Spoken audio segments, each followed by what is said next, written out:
Hi everyone, today we'll be showing you how to make nice looking Cartesian graphs like this one using Matplotlib. And in particular, we're going to be working in SageMath, though what we go through would also work in Python if you were to install Matplotlib.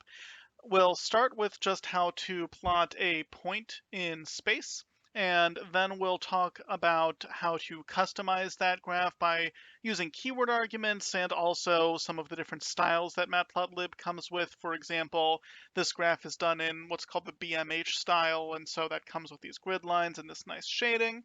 So we'll walk through how to apply styles so that you don't have to come up with all that on your own.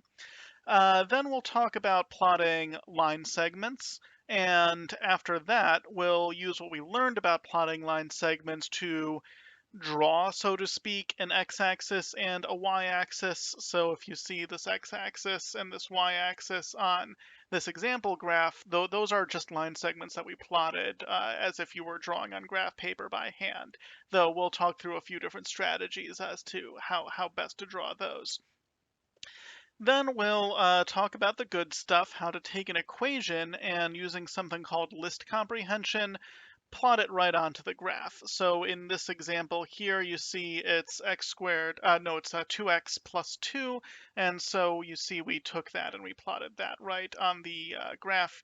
We plotted a line segment with the equation 2x plus 2, and we'll talk about how to do that. We'll also have covered how to make that title earlier in the video.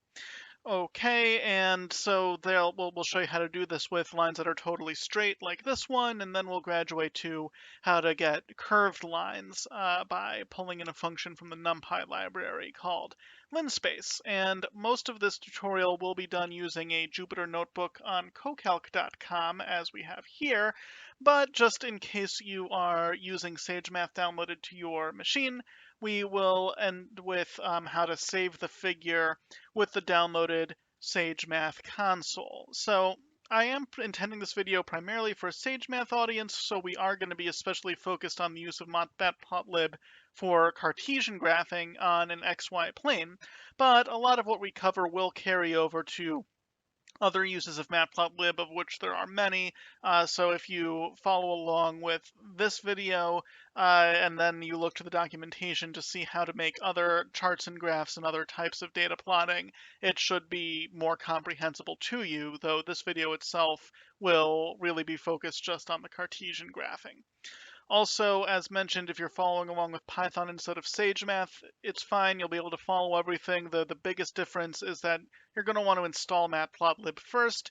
Instructions to do that are on the Matplotlib website, the link to which is in the description. So we're on cocalc.com. I'm going to clear this out by clicking the cell and typing DD just to make it nice and clean. And we have a Jupyter notebook, so let's jump right in. So in SageMath and on CoCalc, Matplotlib is already installed and ready for you to use, but you do need to import it. So we're going to import just one thing from Matplotlib today, and that's an interface called Pyplot, which we're going to be using for the rest of the video. So in order to import that, we're going to write from Matplotlib import Pyplot. And in other words, we're importing the Pyplot interface from the library called Matplotlib, okay? And then, as is a common convention, we're going to give Pyplot a little nickname here, so we don't always have to write out the word Pyplot over and over again when we want to use it. We're going to call it PLT. And you'll see that in other contexts, that's a common nickname for Pyplot. And we'll be importing this as PLT. So from Matplotlib, import Pyplot as PLT. Okay, and next we're going to plot just one point with Cartesian coordinates, and we're going to keep it very simple. It'll just have an x value and a y value, and that's it. That's all we're going to do. And to do that, we're going to use a function within PLT called plot. And so remember, we nicknamed Pyplot PLT, so we're just going to type PLT dot, okay, and this will specify we're about to use something within this PLT, within Pyplot, and it's the function plot with parentheses because it's a function, and it will take a few arguments and potentially keyword arguments. But for now, we'll just put in the arguments, is what's going to go inside these parentheses, which will be an x value and then a y value. Okay, and then actually let's put in some keyword arguments after that too. But first, an x value. Let's just do 1, comma 2. So remember Cartesian plotting, you have an x coordinate and then a y coordinate, 1, comma 2. So in other words, an x value of 1, a y value of 2. And then we'll want to set up what the marker will look like when we use it for our point. In other words, what our point is going to look like when we plot it on the graph. And for that, we'll use a keyword argument. So to use a keyword argument, you do comma and then the name of the keyword that you're using, which in this case will be marker, and then an equals sign, and then in quotes, the symbol that will correspond with the different ways that your point can look. Let's do plus to make it a plus sign. It doesn't have to be a plus. For a plus sign, there are a number of others. You don't have to memorize them. They're listed out in the documentation. So for instance, if you wanted a triangle, you can look up what symbol to put in place right here in these quotation marks to make it a triangle or a circle or a square or whatever. You can just look that up in the documentation and it will list them all out. It's more important to know the syntax for now. All right, so now here's where things get interesting. Because we're in a Jupyter Notebook, the Jupyter Notebook's going to display the last thing in my cell if I run it, so it actually will display this plot. So if I hit Shift-Enter, it'll display the plot as output. You see it says out, and then it did it. It plotted a point, which is this plus symbol because that's the marker we're using, with an x value of 1 and a y value of 2. It's a very simple plot, but it does work. But here's the caveat. This works because I'm in a Jupyter Notebook and it's displaying it as output, because it will always display the last thing in the cell as output in your Jupyter Notebook. If you're following along on a Sage worksheet or on SageMath in some other way that's not on a Jupyter Notebook, or though not downloaded on your device. We'll get to that at the end of the video to make a display with that. Or if you're even following along in Python with something like PyCharm, in order to get this to display, you're going to need to do plt.show at the end, and that's just the command to show the graph. And now it shows it. Notice it's no longer saying out because it's not just the output, it's actually executing the command to show it, which is a subtle difference when you're in a Jupyter Notebook, but will make all the difference in the world if you're following along on, for example, a Sage worksheet. So plt.show will show the graph like so. So let's take a closer look at this graph we made. We have the x value of 1, y value of 2, and it's the point where we wanted. If you want to save it, you can right-click and save image as. You can also copy the image and paste it into, say, a PowerPoint or a Word document or whatever. So you can save it like that. Now let's do another example with a second point on this same graph. What we're going to do is do plt.plot, and let's do 0, 8 for a point with an x value of 0 and a y value of 8. And this time, let's use a new marker. Let's make it a square, which is signified by the letter S, and we'll run it. And see, this is very interesting. It's really a very different graph. Before we had this plus sign right in the middle, but now Matplotlib is taking our values and kind of finding the best fit for them. And remember, we never set or labeled axes or anything. It's all automatic at this stage. Well, actually, these will always be automatic. But let's go crazy and add one more point, and let's make it very far out. So let's do plt.plot negative 1080. Okay, so x equals negative 1000, y equals 80, and let's make it a triangle, which is this caret, shift 6. And then if we run it, now what happened? Well, again, Matplotlib said, oh, no problem at all. And as you see, it's giving us an x-axis that stretches all the way back to negative 1000 and all the way up to 80 on the y-axis. And the square and the circle, the square and the plus sign rather, compared to our triangle, they're very close together, so they look like they're almost on top of each other, whereas in the last graph we saw, of course, it was proportioned out so that they were on opposite sides, but now, of course, we need so much space for the triangle that it's proportioning it all out. And these look more like they're right on top of each other, even though we know that they're not. Okay, so there are other keyword arguments we can use here besides marker. For instance, color. If we wanted our triangle to be red, you can just do color equals red, for example, and that'll make it red, or blue, and that'll make it blue. Okay, so you see there's also various nicknames. So B is actually blue, not black. See, it made it blue. Black would actually be K for black, or you can use black, of course, just the word. And there's all kinds. There's like midnight blue, you can look it up. There's all kinds.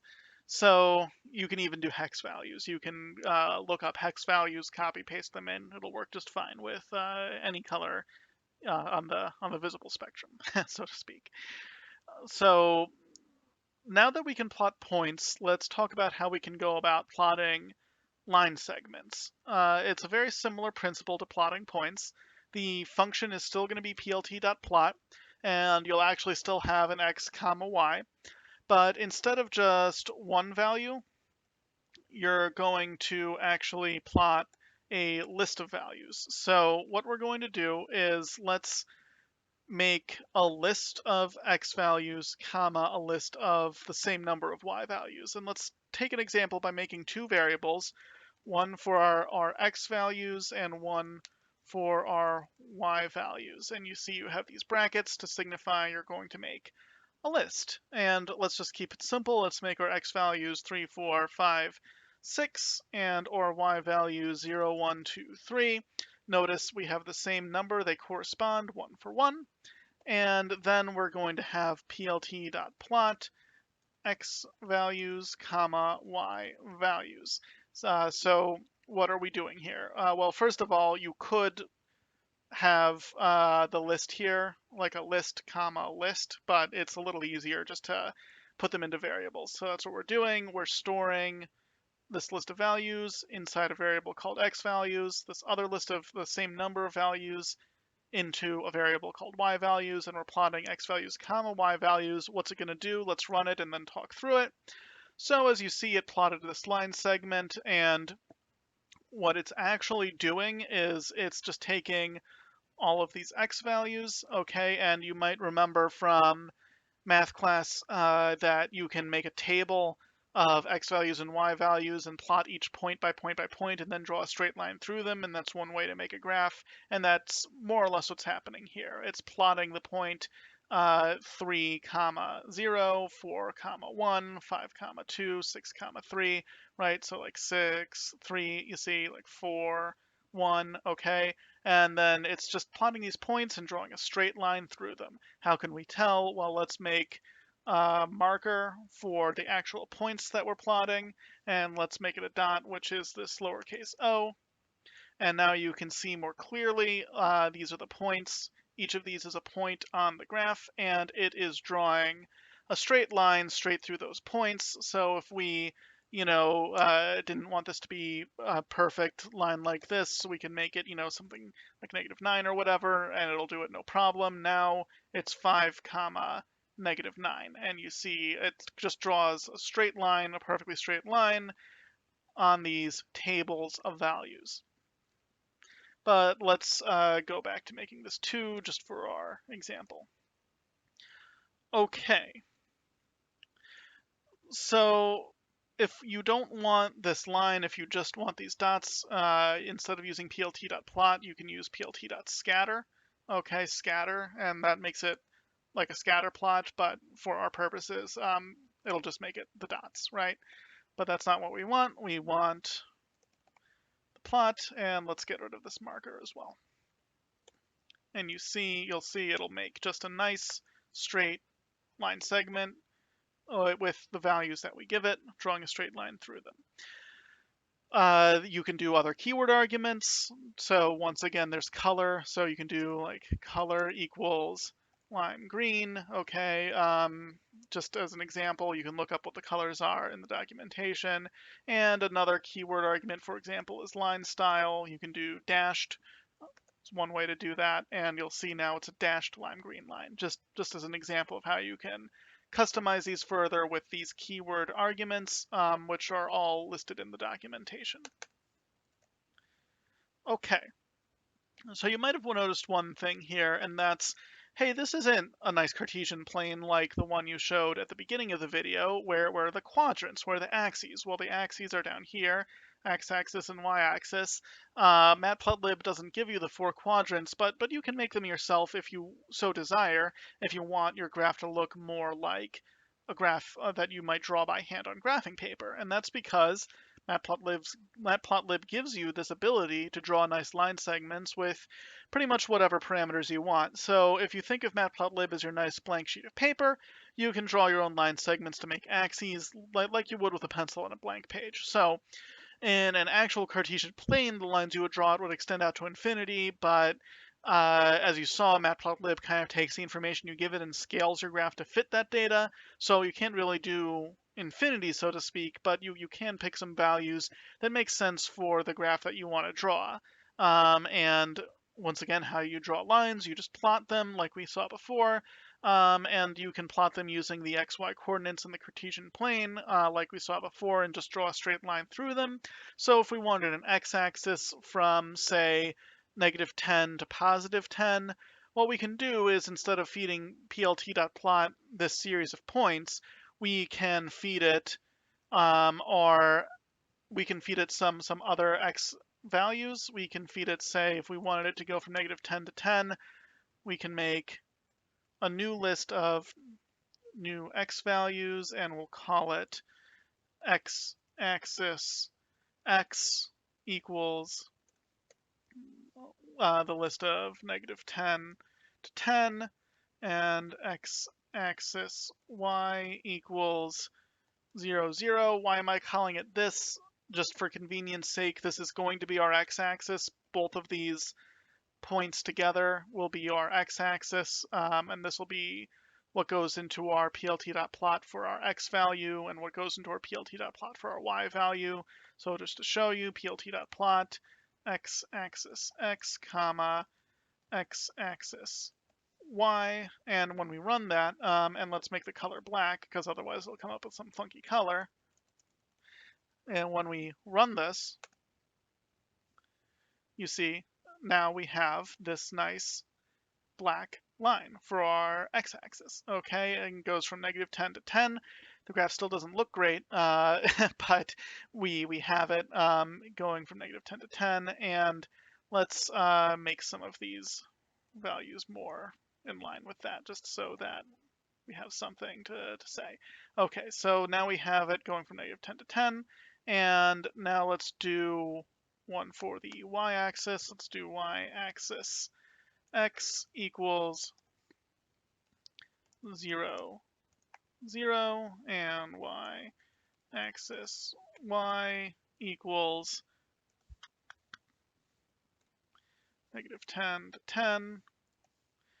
And when we run that, oh, and we of course need to actually plot it, plt.plot y-axis x, y-axis y,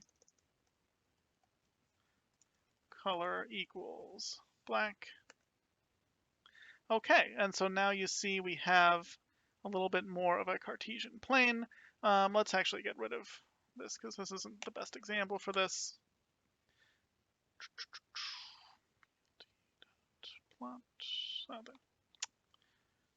There we go. Okay, and so now you see we have kind of our blank canvas, and we just drew 2 lines. Why did I make the colors black? Because, you know, Matplotlib isn't expecting you to draw axes necessarily. That's not really what it's designed for. It's expecting you to make new data that needs to be graphed or plotted, right? So it's going to give you some funky color, like blue, right? So that's why we make it color equals black or color equals K. K is just the abbreviation for black in this instance. And so there it is. You have a nice X value and Y value. And what exactly are we doing? Remember, we're plotting 2 points. One is point -10, 0, right? So -10, 0, and then another point is 10, 0, and we're just drawing a line, right, between them. So remember, if we had the marker, you'd actually see exactly what we're doing. You see, you're just plotting these 2 points and drawing a line, plotting these 2 points and drawing a line. But because we don't have the marker, it looks like you just drew some nice line segments. So that's all it is. It's kind of a trick. It's not really, not really drawing axes, but it's good for now. Okay, so then just so we have something to show on this graph, let's go ahead and plot a point. Let's do plt.plot, -10, -8, marker equals triangle. And that'll make a nice triangle right there. Okay, and so you see it's all the way down here because it's in that negative quadrant. All right, so there it is. This is a graph. It's nothing too fancy, but it is a graph. So one thing we can do is we can start customizing the way our graph looks. Right now, as you'll see, it's a little bit of a blank canvas, but we can do some things. We can make grids. You can actually toggle a grid on and off with plt.grid. And then if it's true, then the grid is on. If it's false, the grid is off by default. It will be false already just by default. So let's make it true. And now you see you have some grid lines. You can, the reason that it gives you the option for false is that there are some styles, and some styles will have grids by default, so you can do that to override it. What do I mean by style? You can do plt.style.use, and then there's a whole bunch of them, like Seaborn. These all have their own names. You can find them in the documentation, right? You can do BMH, right? And you'll see now it has that BMH style with the shading, right? There's all kinds, and you just look it up in the documentation for that list. It's like 538. There's all kinds. Okay, so now let's put on a title and label our axes. The title, it's quite easy. It's just plt.title. And then in parentheses, we'll put in quotation marks what we want our title to be. Let's call it favorite point to graph. And you'll see it'll make a nice title right there, favorite point to graph. You can use keyword arguments here. You can change the color, like color equals like olive or whatever, and then it makes it olive. You can change the font size, whether it's left or right justified, all kinds of things. But let's just keep it simple. Favorite point to graph. Let's do plt dot, let's label the x-axis. It's actually going to label what's the real x-axis, which is down here, not the fake one that we drew with a line segment. So if we do plt.xlabel, for x values, and plt.y label for y values, that's just how you would label the x and the y axis. See, now it's x values, y values. Once again, you can customize this, change the color, whatever. You can, like I said, now we have a style with a grid, so you can do plt.grid, false, and that'll change so that you don't have the grid anymore.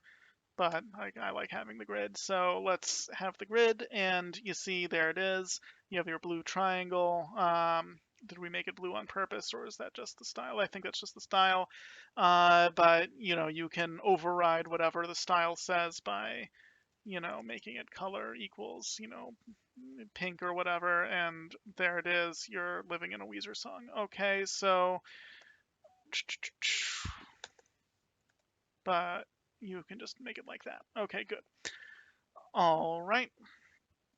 So now we have our graph. Looks pretty good. It has a style, but it's, just a point in space. And we saw in our example that, you can make a nice formula here and have it be like 2x plus 2. So how do you do that? Well, I'll show you. You can take a formula and put it on the graph. We'll start with some examples that are just straight lines, and then we'll show you some examples with curved lines. But let's do the formula y equals 2x plus 2. In other words, every time we feed in an x value, no matter what it is, we'll multiply it by 2 and add 2, and that'll be our y value. So if y equals, 3, or if x equals 3, y will equal 3 times 2, which is 6, plus another 2 for 8. For example, it'll point each of those points and then draw a straight line through them. So one way you can do it manually, but like we saw before, where you're typing in each and every point to graph like it's a table. So remember, like x values, and you do 0, 1, 2, 3, and then calculate out what the y value should be, and then type that in, like we saw before with drawing a line segment, but that would be awful. Instead, what we're going to do is we're going to write out a set of numbers for our x value in a shorthand way, and then we'll make our y values using what's called list comprehension. So let's go ahead and we can change the name of our graph to y equals 2x plus 2. Everything else here I think can stay the same. We'll no longer need this point. Okay, but the x-axis, the y-axis, let's just keep it the same for the moment. And then what we're going to do is we'll have x values equals, and here, let's go ahead and make it the numbers between -5 and 5. But instead of typing -5, -4, -3, -2, that would be awful. Instead, what we're going to do is we're going to use star range. So that's star range, and this is just Python syntax. So you can look this up in Python documentation, Python 3, -5, comma 6, and that will actually give us the range of values increasing by 1, -5, -4, -3, -2, all the way through 5. It will not include the 6. That's just kind of a quirk of Python syntax. You need to make it up to 6, but it won't actually include the 6. And so just to show you in a different cell, just to show you what I'm doing here. So if we do print, you see that's the list that we're making, okay? So instead of just writing out by hand -5, -4, all the way to 5, that's just a shorthand way to do it. It's star range, and then the range -5 to 6. And you'll see it doesn't actually include the 6. And then for y values, this is the secret sauce here, the list comprehension.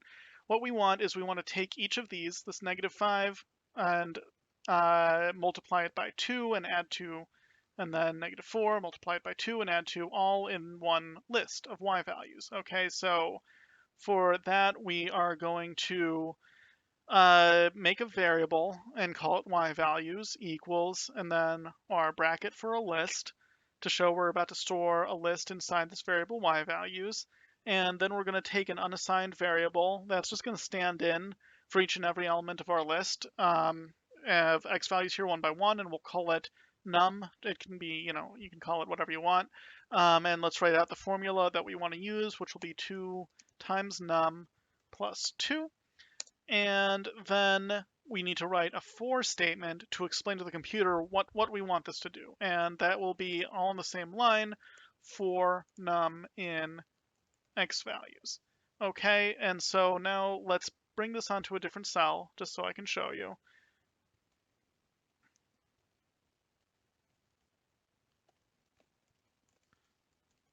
So what are we doing here? We have our x values, which is this, right? And then we have our y values, which is this list comprehension, 2 times num plus 2 for num, for every, num in x values. And you see, it works like a charm. It took each of these, it multiplied it by 2, and it added 2. So -5 times -5 times 2 is -10 plus 2 is -8. All the way up to 5 times 2 is 10 plus 2 is 12, and everything in between. It's just making the table of values we saw before, but this time with list comprehension. It doesn't have to be num. It can be, x. It'll work fine. But I'm just using num just because. It can be whatever you want it to be, just something that's not already assigned. Okay, so we have our x values, we have our y values, and all you have to do is plt.plot x values, y values, and everything else should fall into place. Okay, and there we have it, y equals 2x plus 2. You'll notice it's a slightly different graph than the one I showed you at the beginning because remember these line segments we have for our axes, these aren't dynamic in any way. They're literally just what we had you draw. So, the x-axis is a little too long, the y-axis isn't quite long enough. You can play with that. You can play with it manually, or there are ways to make it a little more dynamic. So one thing that you can do is you can tie one or both of these axes to our data by making our x-axis drawn, for example, from the first. So if we do this, let's comment this out, and down here do plt dot plot, and then you can just make it from the first x value, which would actually be position 0 on this list, to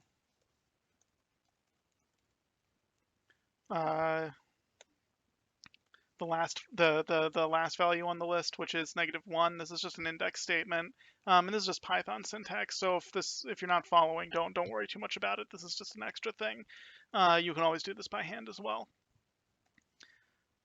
But you see now it's oh, and you have to actually plot it. Yeah, no, that's not quite right. It's this would be like the list.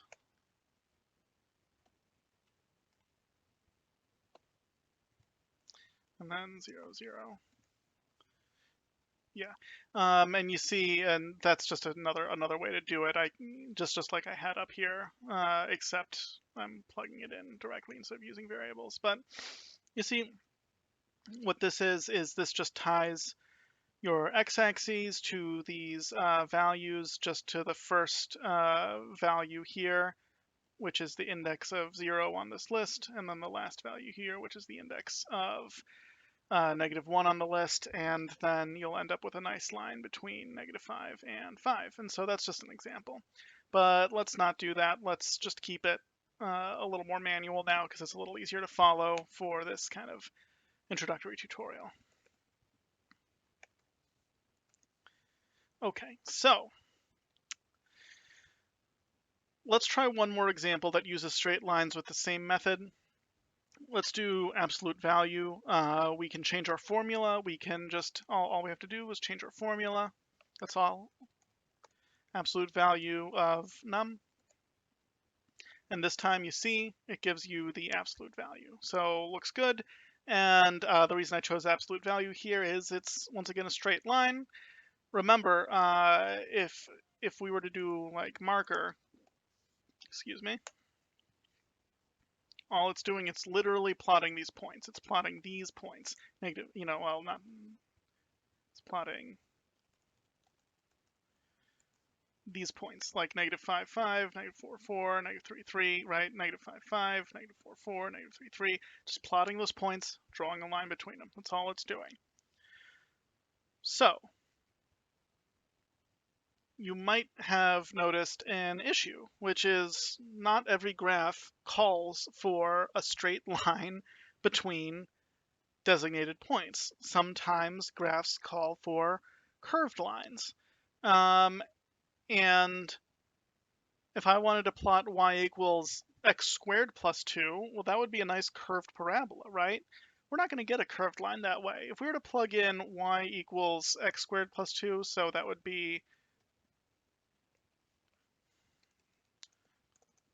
num squared plus 2. Since we're in SageMath, we can actually use a caret instead of 2 stars for the exponentiation, but since some people might be following along in Python, I'll just keep it with the Python notation. So num squared plus 2 for num in x values. What's this going to look like? It doesn't look bad. It doesn't look bad, right? It's okay. We probably want to make our y-axis go up to like 30. But, this doesn't look bad. But it's not correct, right? You can see that it's just drawing a straight line between these points.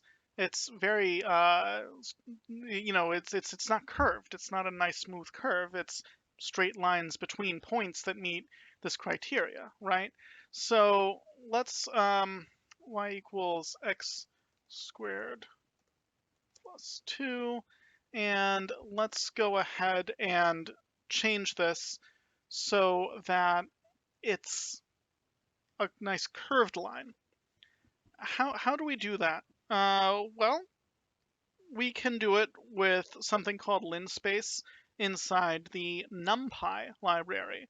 In SageMath, NumPy comes built in. If you're just following along in Python, you'll need to install it separately. But since we're in SageMath, we can just import it. So let's go up top here and do import numpy as np. Okay, and what's this do? This just imports the library numpy, gives it this nickname np, and we're going to use a function called linspace, which is going to return evenly spaced numbers over a specified interval. And when we're using linspace, we don't need to use star range for our x values. Instead, we're going to do, for our x values, np.linspace. And then it's your start, your stop, and then a keyword argument for the number of intervals in between. So let's do -5, 5. So your start is -5, your stop is 5, and then num for the number of intervals in between equals, and let's do 500. And let's get rid of this marker so that we don't have 500 dots on our graph. So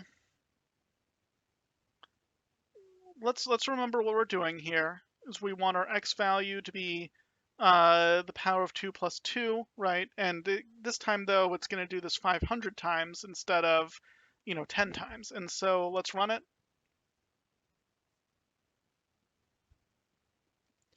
And I see the issue. It's because this actually does not need to be a list. Okay, so that's an important point. Before we had a range inside a list, but actually for linspace, it's going to generate what amounts to a list, but it's, just these values, so it does not have to be inside a list brackets, and that's why it wasn't showing up.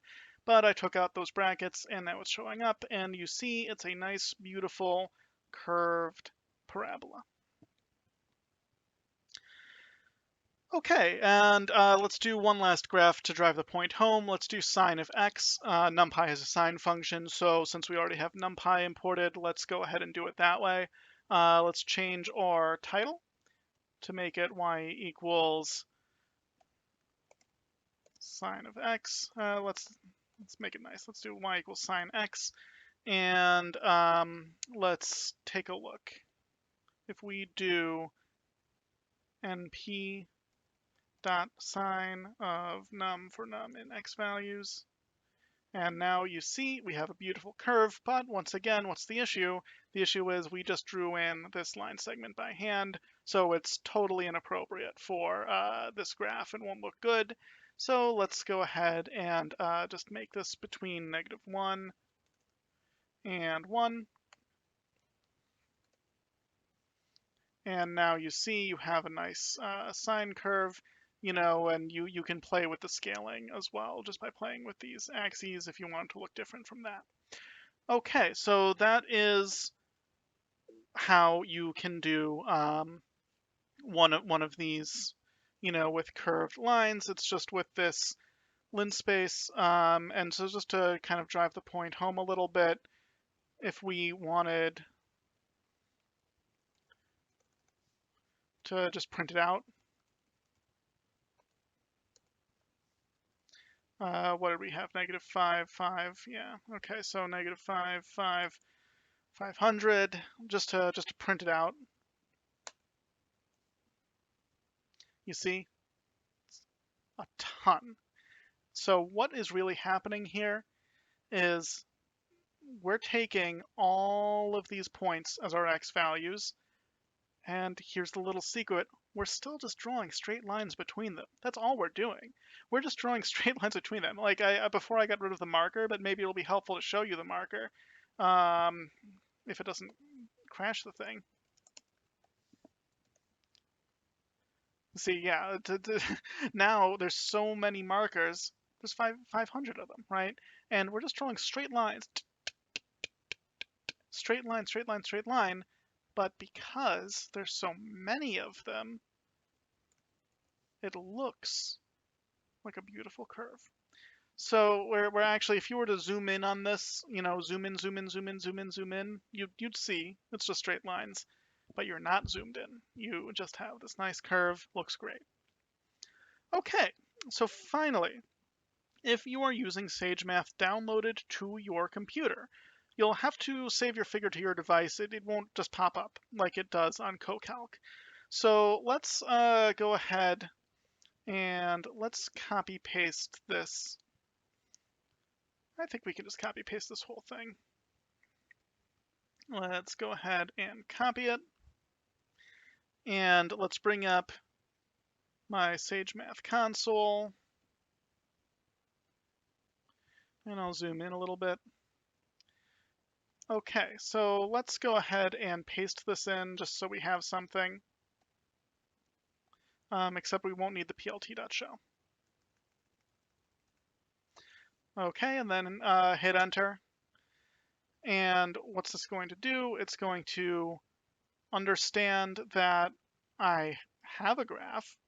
It's going to save the fact that this graph exists, but it's not going to show me anything. The plt.show isn't really going to work on the SageMath console. Let's hit enter one more time. There we go. And so now you see you have nice, like these little things indicating, yes, we've saved this to your memory, but it's not going to show me anything. To save it, I'm going to need to do what's plt.savefig. And then inside these parentheses, right, I'm going to, inside quotation marks, can be single or double quotes, I'm going to paste in the directory that I want to save this in. And I do have one at the ready. So you see I have a nice like C drive sample plots here, okay? And see how it's empty? There's nothing in here, okay? So let's go ahead and paste this in. And then we're going to do one more slash. The name of what we want to call it, and then the extension. So let's just call it, sign of X or whatever. And then say I want to save it as a PDF, it'll be .pdf. Okay, and let's actually zoom out a little. So, whoops. Oh, okay.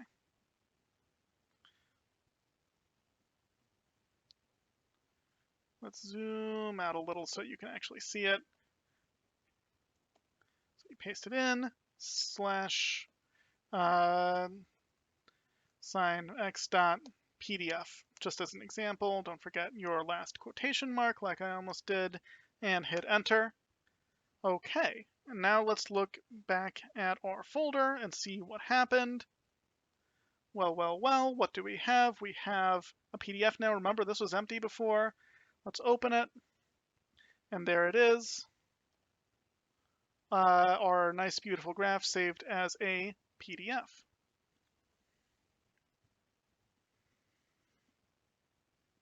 And what if you wanted it to be like a PNG or something? It'd be the same thing, but instead of .pdf, you would write .png. So plt.savefig.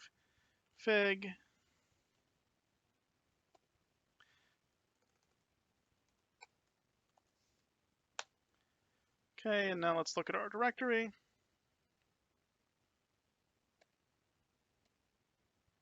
And there it is. Now it's saved as a PNG. Okay, and so that concludes this video on using Matplotlib for Cartesian graphing with SageMath. I hope you found it useful. If you did, please do give it a like. It makes a big difference, and I want to thank you very much for watching.